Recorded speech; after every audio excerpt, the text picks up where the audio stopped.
Assalamualaikum. Yang mana ada bajet 15,000 nak pakai kereta kecil, kereta sedap, kereta cantik, style, seksi lagi. Yang penting barang ni masih harga lagi.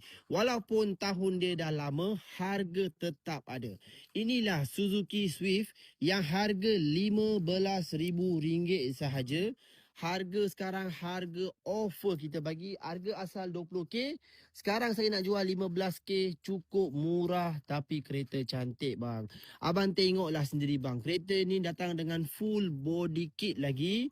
So body kit depan, tepi, belakang semua dah siap. Tayar pun 4 biji. Tayar bunga tebal. Tayar baru bang ni. Ni tayar baru lagi. Okey. Bahagian belakang pun ada body kit. Ada spoiler. Ini barang abang boleh beli, boleh pakai, boleh simpan dan boleh jual balik.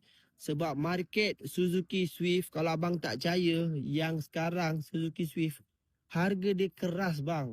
Yang ini masih kemas, boleh beli. So, condition kereta, kita tengok bahagian dalaman. Cantik, bersih, dashboard. Dia nampak simple, nampak kemas, nampak cantik. Abang tengok steering kereta ni macam baru. Tengok seat kereta ni bang. Bersih bang. Cantik bang. Okey. So kereta ni, Suzuki ni, sebab apa ramai yang cari kereta ni? Sebab kereta ni susah nak rosak. Yang paling susah rosak ini bang. Ini gearbox dia sangat-sangat bang susah rosak. Okey. So dia tahan lasak. Gearbox kereta ni abang boleh beli, boleh pakai. Kereta saya ni macam baru gearbox dia. Okey, siap ada Android player, aircon sejuk, bahagian belakang pun luas. Kereta ni nampak kecil, tapi dalaman dia pun luas lagi.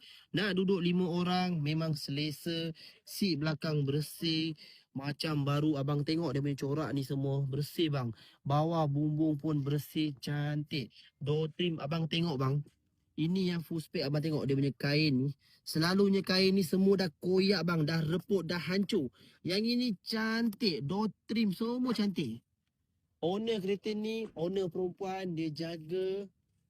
So harga abang tengoklah sendiri bang. Ini 2011, bukan 2006, bukan 2005. Okey, market 2011, harga 25k.